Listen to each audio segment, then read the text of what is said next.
Tagalog expressions associated to body parts.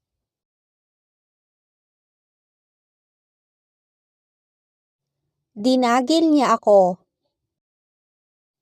He nudged me.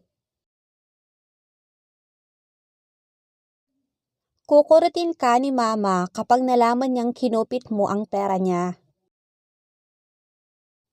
Mom will pinch you if she finds out you steal her money.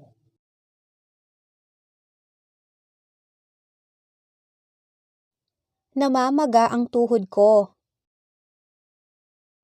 My knee is swollen.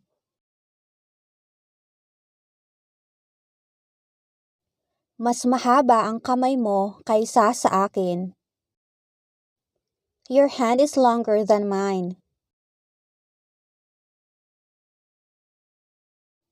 Bakit ang liit ng paa mo?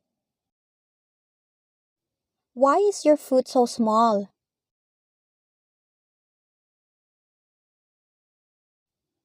Masakit ang likod ko. My back hurts.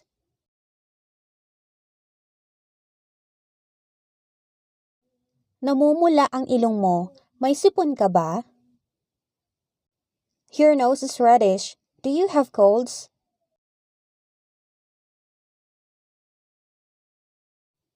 Magsipilyo ka nga. Ang baho ng hininga mo. Brush your teeth. Your breath stinks. Mahaba na ang kuko mo. Hindi mo ba yan puputulin? Your nails are long. Aren't you gonna cut it?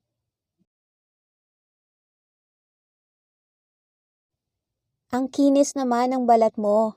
Ano bang sabon mo? Your skin looks fair. What's your soap?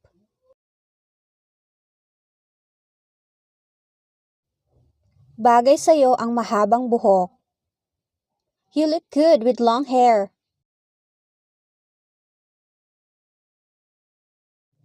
Bakit nakataas ang kilay mo? Galit ka ba? What's with the eyebrow? Are you mad?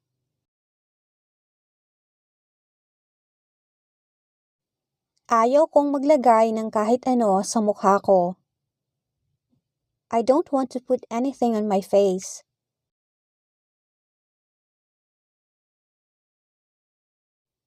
Mamula-mula ang pisngi mo.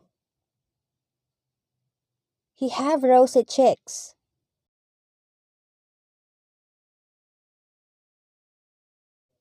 May peklat ka ba sa binti? Do you have scar on your leg?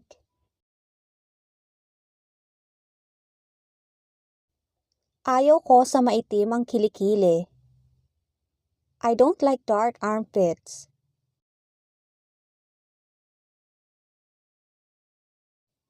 Marami akong balat sa katawan. I have a lot of birthmarks on my body.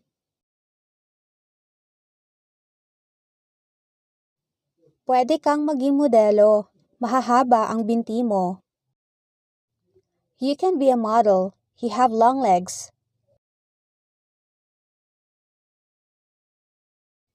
Masakit ang tiyan ko kanina. My stomach hurt earlier. Ang lambot ng kamay mo. Your hand is so soft. Lagyan mo ng pamahid ang makatimong balat. Apply some ointments on your itchy skin.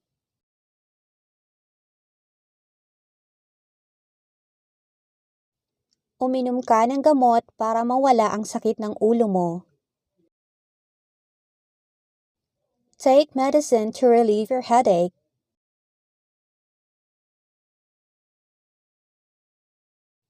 Alagaan mo ang katawan mo para hindi ka magkasakit. Take good care of your body so you don't get sick.